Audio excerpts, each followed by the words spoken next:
الحمد للہ رب العالمین والصلاة والسلام علی سید المرسلین نبینا محمد وعلی آلہ وصحبہ اجمعین، اما بعد۔ محترم بھائیوں، معزز ساتھیوں، آج 8واں روزہ مکمل ہوا اور ہم 7ویں حدیث پڑھنے جا رہے ہیں، اور آج کے درس میں ایک موضوع سے متعلق 2 حدیثیں ہیں۔ موضوع ایک ہے لیکن حدیثیں کتنی ہیں؟ 2 ہیں۔ پہلی حدیث نواس بن سمعان الانصاری رضی اللہ تعالیٰ عنہ کی حدیث ہے۔ وہ کہتے ہیں سألت رسول اللہ صلی اللہ علیہ وسلم، میں نے اللہ کے رسول صلی اللہ علیہ وسلم سے سوال کیا، عن البر والاثم، نیکی اور گناہ، ان دونوں کے بارے میں۔ نواس بن سمعان رضی اللہ تعالیٰ عنہ کس کے بارے میں سوال کیے؟ نیکی اور گناہ کے بارے میں۔ تو سنیے، یہاں جو نیکی کے لیے لفظ استعمال ہوا ہے وہ ہے بر۔ کیا لفظ استعمال ہوا؟ البر، بر۔ اور گناہ کے لیے جو لفظ استعمال ہوا وہ ہے اثم، الف ثا میم، اثم۔ تو اللہ کے نبی صلی اللہ علیہ وسلم نے جواب میں فرمایا البر حسن الخلق، بر نیکی اچھے اخلاق کا نام ہے۔ نیکی کی تعریف میں اللہ کے رسول نے کیا بیان فرمایا؟ نیکی کیا ہے؟ اچھے اخلاق کا نام ہے۔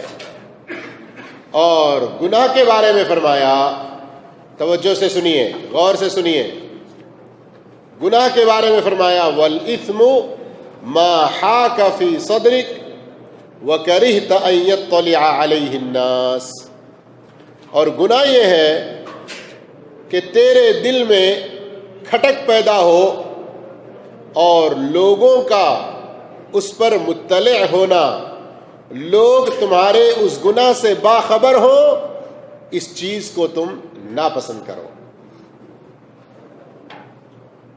بر کی تعریف کیا فرمائی اللہ کے رسول صلی اللہ علیہ وسلم نے؟ بر کیا ہے؟ اچھے اخلاق کا نام۔ بر کے بارے میں تو فرمایا کہ اچھے اخلاق، لیکن گناہ کی بات جب آئی تو گناہ کی تعریف میں 2 چیزیں بیان فرمائی۔ ایک، دل میں کھٹک پیدا کر دے، وہ کام کرنے جاؤ تو تمہارے اندر دل میں کیا ہو جائے؟ کھٹک پیدا ہو۔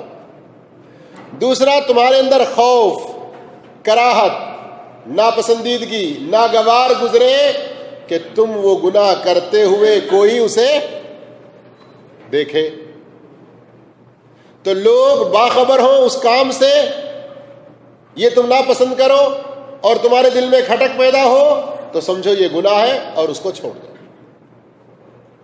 یہ حضرت نواس بن سمعان رضی اللہ تعالیٰ عنہ کی حدیث میں نیکی اور گناہ کی یہ تعریف، اس کا یہ ڈیفینیشن بیان کیا گیا۔ یاد ہو گیا آپ لوگوں کو نا؟ نیکی کس کو کہتے ہیں؟ اچھے اخلاق۔ اور گناہ میں کتنی چیزیں بیان کی؟ پہلا، دل میں کھٹک پیدا ہو۔ دوسرا، یہ ناپسند ہو کہ لوگ باخبر ہو جائیں۔ دوسری حدیث بھی سن لیتے ہیں، پھر اس کے بعد فوائد کی طرف آتے ہیں۔ دوسری حدیث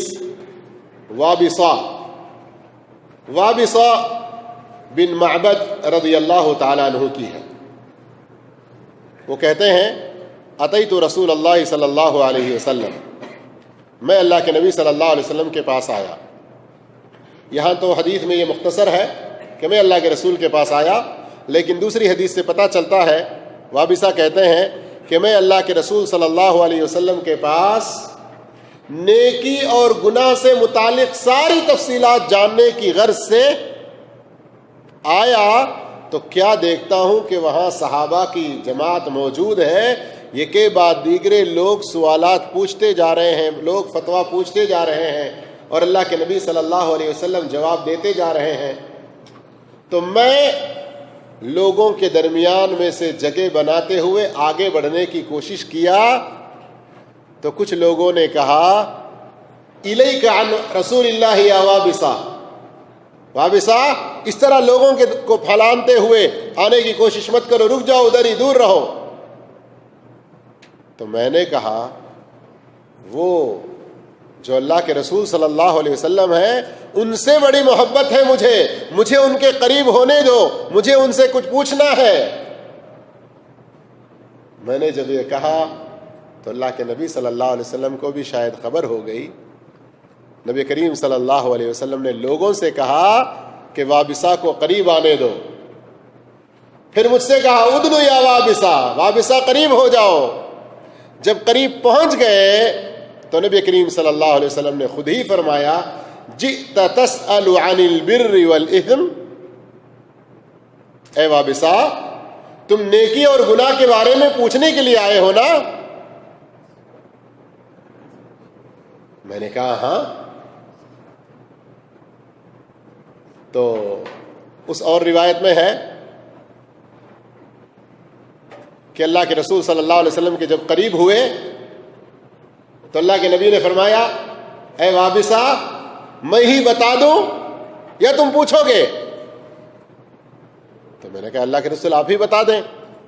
تب اللہ کے نبی صلی اللہ علیہ وسلم نے فرمایا تم بر اور اثم، نیکی اور گناہ کے بارے میں پوچھنے کے لیے آئے ہو نا؟ میں نے کہا ہاں۔ تب اللہ کے رسول صلی اللہ علیہ وسلم نے فرمایا استفتی قلبک، تم اپنے دل سے پوچھو، تم یہ فتویٰ اپنے دل سے طلب کرو۔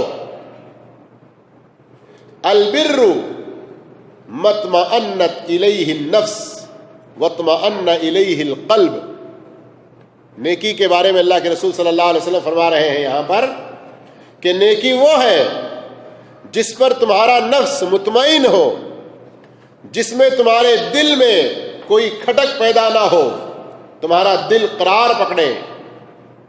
والاثم، اور گناہ یہ ہے ما حاک فی النفس، تمہارے دل میں کھٹک پیدا ہو، وتردد فی الصدر، اور کروں یا نہ کروں، پسو پیش ہونا، تردد پیدا ہو۔ وَإِنْ أَفْتَاكَ النَّاسُ وَأَفْتَوْكَ، لوگ چاہے تمہیں کوئی بھی فتویٰ دیں، لوگ چاہے جیسے بھی فتویٰ دیں، لیکن تم اپنے دل سے فتویٰ پوچھو۔ نیکی وہ ہے جس پر تمہارا دل مطمئن ہو اور کوئی کھٹک پیدا نہ ہو، اور گناہ یہ ہے جس میں تمہارے دل میں کھٹک پیدا ہو، کروں یا نہ کروں جیسے تردد میں تم پڑ جاؤ۔ دونوں حدیثوں میں آپ نے بر کی جو تعریف سنی ہے تو پہلی حدیث میں سنا کہ حسن اخلاق کو بر کہتے ہیں، دوسری حدیث میں سنا جو وابسہ کی ہے کہ اللہ کے نبی نے فرمایا اپنے دل سے پوچھو، دل جس پر مطمئن ہو وہ نیکی ہے۔ اور گناہ کے بارے میں پہلی حدیث اور دوسری حدیث دونوں میں ملا کر جو باتیں آئیں، گناہ وہ ہے جہاں تمہارے دل میں کھٹکا پیدا ہو، کروں یا نہ کروں جیسا تردد پیدا ہو، لوگ دیکھیں گے تو کیا کہیں گے، میں شرمندہ ہو جاؤں گا، میں ذلیل ہو جاؤں گا، بدنام ہو جاؤں گا، اس طرح کا ایک ڈر پیدا ہو۔ تو میرے بھائیوں، حدیث کا یہ ترجمہ سن کر کچھ لوگ کسی طرح کے کچھ شک و شبہ میں پڑتے ہوں گے کہ یہ کیا ہے، جو ہمارا دل کہے وہ نیکی، ہمارا دل جس پر مطمئن ہو وہ نیکی، ہمارے دل میں جو کھٹک پیدا ہو وہ گناہ۔ اس کا مطلب ہے کہ ہم میں سے کئی لوگ ہیں گانا سننا کتنا اچھا لگتا ہے دل کو، نمازیں چھوڑ کے سونا کتنا اچھا لگتا ہے دل کو، تو خلاص فیصلہ آ گیا، آپ جو دل کو اچھا لگے وہ کرو نہ، ایسی غلط فہمی کے شکار نہ ہوں۔ یا مثال کے لیے ہم نے گانا سننا، نماز کا چھوڑنا بیان کیا، کوئی بھی اور نیکی جسے چھوڑنے کو ان کا دل چاہتا ہو، کوئی بھی اور برائی جسے کرنے کو ان کا دل چاہتا ہو، دل مطمئن ہو، تو یہ نہیں، بلکہ آپ جیسے میں آپ سے کچھ دن پہلے ہی بتایا نا کہ ایک ہی حدیث سے دین کے سارے مسئلوں کا حل نہیں نکلتا، حالات کے اعتبار سے، پوچھنے والے کے اعتبار سے، موقع مناسبت سے بھی اللہ کے رسول صلی اللہ علیہ وسلم کے جوابات ہوا کرتے ہیں۔ اس لیے اس موضوع سے متعلق اور احادیث کو دیکھنا پڑے گا۔ اگر آپ بھولے ہوئے نہ ہو تو پچھلے رمضان میں یہی 40 نوویہ کی شروع کی جو 20 حدیثیں ہم نے پڑھی، اس میں ایک حدیث آپ نے پڑھی ہے بخاری مسلم کی، ان الحلال بین والحرام بین، حلال بھی واضح ہیں اور حرام بھی واضح ہیں۔ کون سی نیکی کے کام؟ اللہ رسول نے بتلا دیے ہیں۔ یہ گناہ کے کام اللہ رسول نے بتلا دیے ہیں، جن میں ایک دم ڈکلیئر واضح کیا گیا ہے کہ یہ حلال ہے یہ حرام ہے، تو بات فیصلہ وہاں پر ختم، بات ہو گئی، فیصلہ ہو گیا۔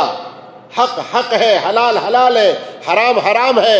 اب کسی حلال پر کسی کا دل مطمئن نہ ہو تو وہ اس کے لیے گناہ ٹھہرے، کسی حرام پر کسی کا دل مطمئن ہو تو وہ اس کے لیے نیکی ٹھہرے، ایسا نہیں ہے۔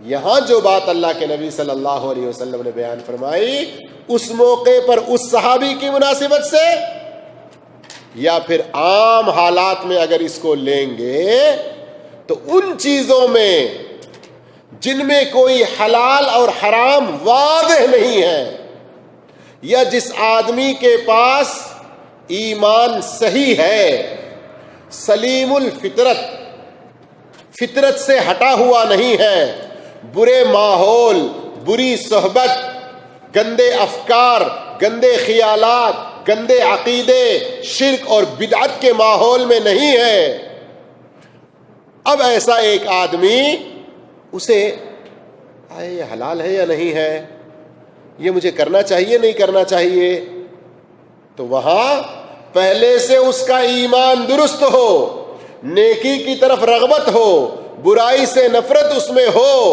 تو اس موقع پر وہ غور و فکر کرے، اللہ رب العالمین اس کے دل میں بات ڈالے گا اور اس کو برائی سے بچا کر نیکی کی طرف رہنمائی کرے گا۔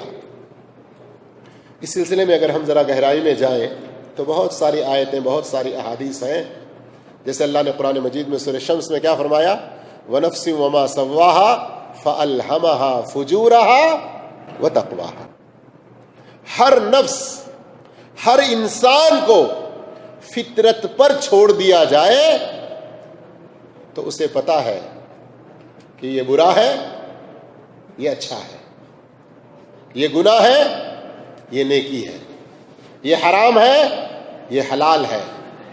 اتنی موٹے طور پر، عام طور پر ہمارے یہاں استعمال کرتے ہیں نا ایک لفظ سینس، کیا نان سینس ہے، ذرا بھی سینس نہیں ہے تم کو، استعمال کرتے ہیں نا، یعنی وہ ادنا سی جانکاری اللہ رب العالمین سلیم الطبع، صحیح فطرت پر جو ہیں ان کو عطا کرتا ہے۔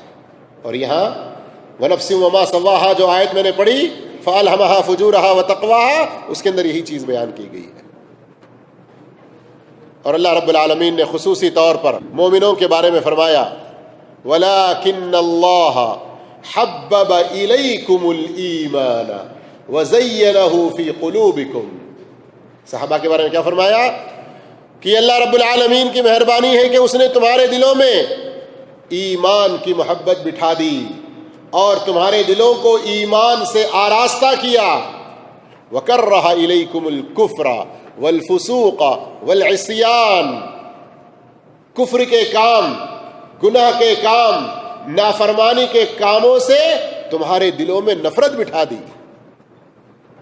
تو انسان جب صحیح ایمان اختیار کرے، اللہ کے لیے وہ اخلاص پیدا کرے، اتباع رسول کا جذبہ اس کے اندر ہو، نفسانی خواہشات کا شکار نہ ہو، بری صحبت میں نہ ہو، برے ماحول میں نہ ہو، شرک و بدعت کے ماحول میں نہ ہو، اب اس کو کہیں کوئی تردد ہوا کسی چیز کے بارے میں کہ یہ حلال ہے یا حرام، تو ویسے موقع پر وہ غلط مفتیوں کے پاس جا کر فتویٰ لینے کے بجائے یہ طریقہ اختیار کرے تو وہاں اللہ رب العالمین اس کو نیک توفیق دے دیتے ہیں۔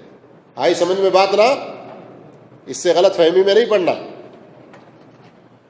یہ حدیثیں جو ابھی آپ نے سنی ہیں، ان کے اندر نبی کریم صلی اللہ علیہ وسلم کو ایک بڑا معجزہ جو عطا کیا گیا، جوامع الکلم، اس سے پہلے بھی بات ہوئی ہے نا،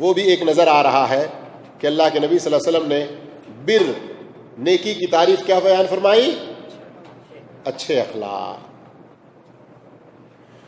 اس حدیث کے اندر ہمیں اچھے اخلاق اپنانے پر ابھارا گیا ہے،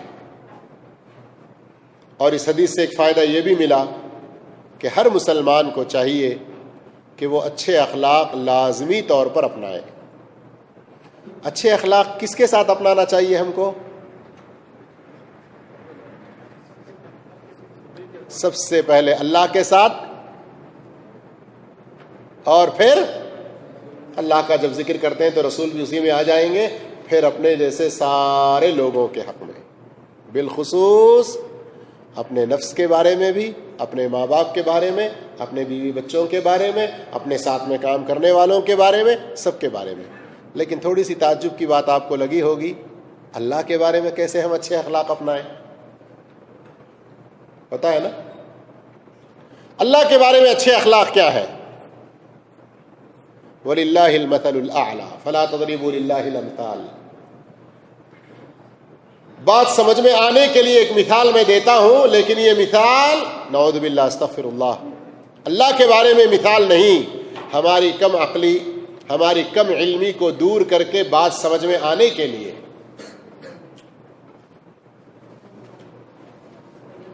یہ گرمی کا موسم، روزے کی حالت میں آپ ہیں، ظہر کی نماز پڑھ کے آپ آئے، روم میں جا کے آپ آرام کرنا چاہتے ہیں، ہمارے مدیر نے یا کفیل نے، ہمارے اورمین فورمین نے ہمیں دستک دی، باہر آئے،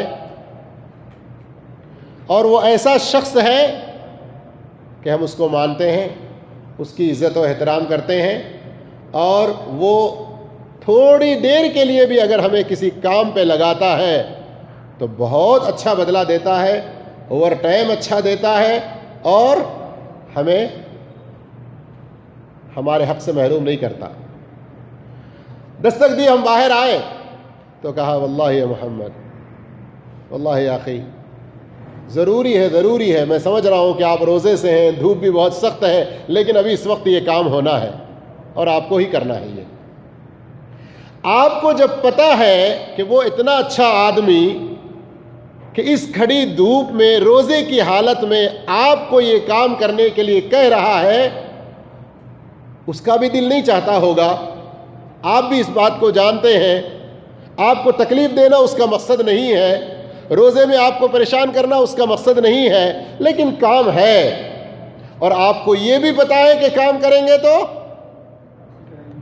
پورا وہ اوور ٹائم بھی دے گا، تو آپ تھوڑی دیر کے لیے سوچیں کہ کیا جواب دیں گے اس کو؟ معافی انتا، معافی شوف کیف شمس، اس طرح کے جوابات دیں گے؟ کیا اخلاق اس کے ساتھ اپنائیں گے؟ آپ خود اگر ایک اچھے اخلاق والے ہیں، سب کچھ صحیح ہے کہ روزے سے ہیں، سخت دھوپ ہے، 50 ڈگری تک دھوپ پہنچ چکی ہے، اور کام بھی آپ کو دھوپ میں کرنا ہے، لیکن آپ اس کے ساتھ کس اخلاق کا برتاؤ کریں گے؟ کون سے اخلاق سے پیش آئیں گے آپ اس کے ساتھ؟ اگر آپ کو پتہ چلتا ہے کہ اوور ٹائم اس کا ملنے والا ہے، خوشی چلے جاتے ہیں۔ اگر تھوڑی دیر کے لیے مان لو کہ ملے گا نہیں معلوم پکا، لیکن آپ اس کا صرف ایک احترام تو کرتے رہتے ہیں، تو دل میں کڑکڑانے کے باوجود جانے پر تیار ہوں گے۔ اگر مان لو کہ اس کا احترام نہیں کرتے، صرف اس کا ڈر ہے کہیں ایسا نہ ہو کہ اب نہ کہیں گے تو کل کے دن وہ ہمیں نوکری سے ہی نکال دے، تو اب دل میں 4 گالیاں دیتے ہوئے بھی وہ کام کرنے پر راضی ہو جائیں گے۔ یہ بات ہے کہ نہیں؟ لیکن اگر پہلے والا معاملہ ہے کہ اچھے اخلاق والا، سارے حقوق دینے والا، آپ اس کی عزت کرنے والے، آپ اس کا احترام کرنے والے، تو آپ خوشی بخوشی اس کے کام کا انکار نہیں کریں گے۔ یہ نہیں کہیں گے کہ تم کو نہیں پتا کیسی گرمی ہے، تم کو پتا ہے میں روزے سے ہوں، رات میں بھی کر سکتے ہیں، ہو جائے گا، اثر بات کریں گے، کیا مشکل ہے کہ نہیں؟ صحیح ہے نہیں یہ مثال؟ میرے بھائیو، یہ مثال 100% صحیح ہے، لیکن بس اللہ ہمیں صحیح ایمان عطا کرے۔ ہم لوگ اللہ عز و جل کے بارے میں یہ جاننے کے باوجود کہ وہ ہمارا خالق، وہی ہمارا رازق، سارے احسانات اسی کے ہمارے اوپر ہیں. وہ جو چاہے ہمیں حکم دے، لیکن اس کے باوجود ہمیں کوئی ایسا حکم نہیں دیتا جس میں ہمارے لیے کوئی تکلیف. ایسا دیتا ہے حکم کوئی؟ اللہ کا کوئی حکم ایسا ہے جو ہمارے کرنے کے لائق نہ ہو اور اس نے ہمیں حکم دے دیا ہو؟ لا یکلف اللہ نفسا الا وسعها یرید اللہ بکم اليسر. اللہ تمہارے لیے آسانی چاہتا ہے، تمہارے ساتھ مشکل نہیں چاہتا. تو اب اللہ کے ساتھ حسن اخلاق یہ ہے کہ اللہ رب العالمین پر کامل ایمان لے آؤ جیسا ایمان لانے کا حق ہے. اس کا جو بھی حکم ہے اسے بجا لاؤ. اس کا حکم بجا لائیں گے تو وہ ہمیں اجر دے گا نہیں دے گا؟ اس کی مزدوری، اس کا اوور ٹائم وغیرہ سب کچھ دے گا نہیں دے گا؟ ہمارے ایک مدیر، ہمارے ایک کفیل جو خوب دینے والا ہے، اس پر تو اتنا یقین، لیکن اللہ رب العالمین کے بارے میں کیسی بد اخلاقی ہم اپناتے ہیں. ہم روزہ رکھ کر نمازیں چھوڑ دیتے ہیں، ہم اللہ کی عبادتوں میں کتنی کوتاہی کرتے ہیں. آپس میں لڑائی جھگڑے کے بارے میں اللہ نے کیا فرمایا؟ سوموار اور پیر، آج سوموار کا دن ہے نا، آج سوموار کا دن ہے، ہم لوگ روزے سے ہیں، صحیح ایمان والے ہیں، ہم لوگ اتباع رسول کا جذبہ رکھنے والے ہیں. نبی صلی اللہ علیہ وسلم فرماتے ہیں سوموار کے دن، جمعرات کے دن بندوں کے اعمال اللہ کی طرف اٹھا لیے جاتے ہیں، اللہ سب کی مغفرت فرما دیتا ہے. کس کی نہیں کرتا؟ ان دو آدمیوں کی جو آپس میں جھگڑے رہتے ہیں اور آپس میں صلح نہیں کرتے. اللہ اکبر. آپس میں ہم صلح نہیں کرتے. تو یہ اللہ اور اللہ کے رسول کے حق میں اچھے اخلاق کی نشانی ہے؟ یہ بد اخلاقی ہے کہ اللہ کے احکام کو ہم سنیں ٹھکراتے چلے جائیں. اگر تھوڑی دیر کے لیے مان لو اللہ کی طرف سے کوئی مصیبتیں، کوئی آزمائشیں، کوئی پریشانیاں آئیں تو ہم شکوہ شکایتیں کرنا، چلانا، چیخنا، رونا، غلط غلط باتیں کہنا، یہ بھی انتہائی بد اخلاقی ہے. انتہائی بد اخلاقی ہے. رضا، راضی ہونا، خوش ہونا، صبر کرنا، بلکہ آگے بڑھ کر شکر کرنا، یہ اچھے اخلاق کا نام ہے. اور بندوں کے حق میں اچھے اخلاق کیا ہیں؟ بندوں کے حق میں اچھے اخلاق یہ ہیں مسکرا کر، خندہ پیشانی کے ساتھ ان سے ملنا اور انہیں کوئی تکلیف نہ دینا، نیکی کے کاموں میں ان کا تعاون کرنا، اور ان کی طرف سے چھوٹی موٹی جو بھی تکلیفیں پہنچتی ہوں صبر کر کے ان سے ان کا بدلہ لینے کے بجائے معاف کرنے کا جذبہ رکھنا، ان کے لیے وہی پسند کرنا جو اپنے لیے پسند کرتے ہیں. یہ سب حسن اخلاق میں سے ہیں. اور حسن اخلاق میں لوگوں میں سب سے زیادہ ہمارے حسن اخلاق کے جو حقدار ہیں وہ کون؟ ہمارے ماں باپ. کون ہیں؟ ہمارے ماں باپ، جیسا کہ صحیح روایت میں یہ چیز موجود ہے. پھر حسن اخلاق کا مقام و مرتبہ بھی بہت زیادہ ہے. حسن اخلاق جو سب سے زیادہ اچھا اپناتا ہے اس کا مقام نبی کریم صلی اللہ علیہ وسلم کے ساتھ ہوگا، نبی کریم صلی اللہ علیہ وسلم کے قریب مجلس میں ہوگا، نبی صلی اللہ علیہ وسلم کا وہ محبوب ہوگا. قیامت کے دن ترازو میں حسن اخلاق کا وزن بہت زیادہ ہوگا. اور اسی طرح ایک وہ شخص جو نفل نمازیں پڑھتا ہو، نفل روزے رکھتا ہو، وہ مقام نہیں پا سکتا جو اچھے اخلاق والا مقام پا لیتا ہے. اسی طرح سے گناہ کے بارے میں یہاں جو دو باتیں بیان ہوئی ہیں تو اس سے پہلے ہی واضح کر دیا گیا کہ گناہ وہ ہے جس کے کرنے میں آپ کے دل میں کھٹک پیدا ہو، جس میں آپ یہ محسوس کرتے ہو کہ لوگ دیکھیں گے تو کیا کہیں گے. لیکن بتایا گیا کہ یہ سلیم الطبع، ورنہ آج جن کی فطرت مسخ ہو چکی ہے، برے ماحول، بری صحبتوں میں ہیں، کیا کرتے ہیں؟ رات بھر گناہ کریں گے، صبح ہونے کے بعد خاموش نہیں رہیں گے، بلکہ اپنے ساتھیوں میں اور لوگوں میں، ورکشاپوں میں، کام کی جگہوں میں آ کر ارے پتہ ہے کیا کیا تھا ہم نے. ایسے لوگ ذرا اس حدیث پر غور کر لیں، کل امتی معافی الا المجاہرین، میری امت میں سب کی معافی ہو سکتی ہے لیکن نہیں ہوگی تو ان لوگوں کی جو علانیہ طور پر کھلم کھلا گناہ کرتے ہوں. کھلم کھلا گناہ کرنے کی کئی شکلوں میں سے معروف دو شکلیں ذرا سن لیجئے. ایک، اکیلے میں کہیں تنہائی میں کوئی غلطی ہو گئی ہو اور لوگوں میں اپنے فقر اور اپنا بڑاپن اور ظاہر کرنے کے لیے اس کو بیان کرتے چلیں. دوسرا کھلم کھلا علانیہ گناہ جیسے آج کل کچھ لوگ کرتے ہیں، برسر عام شراب کا پینا، برسر عام گانے سنتے ہوئے جانا، یہ سب کھلم کھلا گناہ میں ہے، اور ایسے لوگوں کی معافی بہت مشکل ہے۔ اللہ کے رسول صلی اللہ علیہ وسلم فرماتے ہیں اس کا یہ مطلب بھی نہیں ہے کہ اکیلے میں چاہے جتنے بھی گناہ کرو، اس کے بھی بہت بڑے نقصانات ہیں، ان کے بارے میں بھی انشاءاللہ کسی اور موقع پر سنیں گے۔ اللہ عز و جل سے دعا ہے کہ اللہ ہم تمام کو اچھے اخلاق اپنانے کی توفیق عطا فرمائے، برے اخلاق سے اللہ ہم سب کو محفوظ رکھے، اللہ تعالی ہم تمام کو نیکی پر قائم رکھے۔ جزاکم اللہ خیرا، والسلام علیکم ورحمۃ اللہ وبرکاتہ۔